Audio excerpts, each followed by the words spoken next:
Comenzamos esta píldora recuperando el primer axioma de la comunicación de Václavic. La no comunicación no existe. No solo comunicamos con nuestras palabras, sino que también comunicamos con nuestro comportamiento. En el acto de la comunicación intervienen, por un lado, el lenguaje verbal, basado en la palabra oral o escrita, y el lenguaje no verbal, no basado en la palabra. Existe una relación de complementariedad entre ambos, ya que uno amplía la información dada por el otro. Vamos a desarrollar en esta píldora el concepto de comunicación no verbal, ayudándonos de las investigaciones en este campo de varios expertos nacionales e internacionales. Estas personas nos cuentan la importancia de la comunicación no verbal en el proceso de comunicación. Analizaremos la función que tiene la comunicación no verbal y completaremos en la siguiente píldora los elementos que la componen. ¿Qué es la comunicación no verbal? Es cualquier forma de transmitir un mensaje sin palabras. El doctor Mariano Choliz Montañés, profesor titular de la Universidad de Valencia, Facultad de Psicología, nos dice que las palabras son códigos que un día el ser humano comenzó a desarrollar, consensuar y transmitir a sus semejantes, para facilitar su comunicación.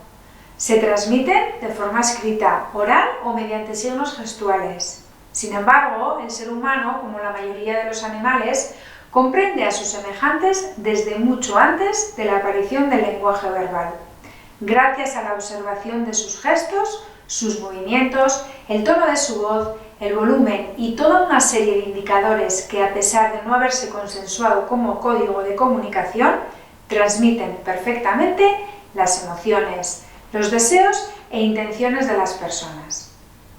La comunicación no verbal es anterior a la verbal. La pregunta quizás es: ¿cuánto de nuestra comunicación corresponde a las palabras y cuánto a la comunicación no verbal? Y este precisamente es un tema que lleva décadas estudiándose y no está claro cuál es la contribución de cada una.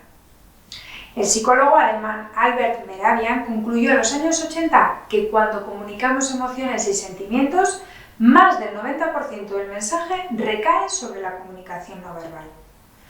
La universalmente conocida regla de Mehrabian dice que en una conversación personal o íntima, solo un 7% de lo que recibe la persona con la que nos comunicamos proviene de lo que hemos dicho con la palabra. El 93% restante proviene de lo que no se ha dicho, es decir, de la comunicación no verbal.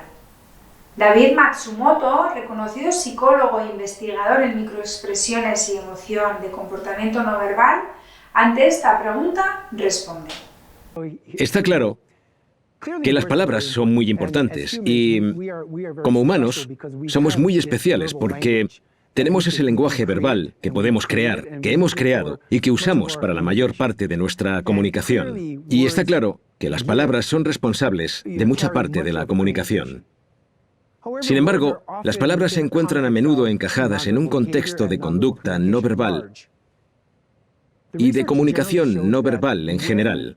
La investigación generalmente demuestra que cuando los mensajes de las palabras parecen congruentes con el resto de mensajes de la conducta no verbal, entonces las palabras llevan mucha parte del mensaje. Sin embargo, cuando los mensajes de las palabras parecen discrepar con los mensajes de la conducta no verbal, en ese momento, la investigación es muy clara. Se transmiten más mensajes de forma no verbal que de forma verbal. En los estudios que se han llevado a cabo en este campo, hay rangos en el porcentaje de mensajes que se transmiten de forma no verbal, pero los estudios oscilan entre el 60 al 95% de los mensajes transmitidos de forma no verbal en comparación con la comunicación verbal cuando los mensajes son discrepantes entre ellos. Así que depende del contexto en el que estemos hablando, pero claramente, independientemente del contexto, la comunicación no verbal es importante de todas formas.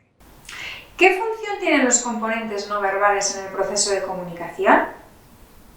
Expresar sentimientos y emociones. Una de las principales funciones de la comunicación no verbal es expresar emociones a través de los gestos. Podemos identificar perfectamente una expresión de alegría o de tristeza. Además, complementan, matizan o ponen énfasis al mensaje verbal. Una misma expresión puede tener diferentes significados dependiendo de nuestro lenguaje no verbal. No es lo mismo decirle a alguien, por fin has llegado, con gesto de enfado y voz enérgica, que hacerlo con un gesto de sorpresa o de alivio y un tono de voz suave.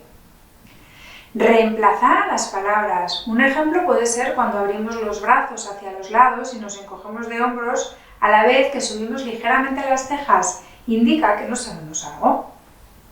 Además, regula la conversación. Servirnos de los gestos para mantener una conversación cuando hacemos pausas, bajamos el tono de voz, cambiamos de postura para tomar la palabra o dirigimos la mirada a otra persona para que hable. Estamos guiando el diálogo.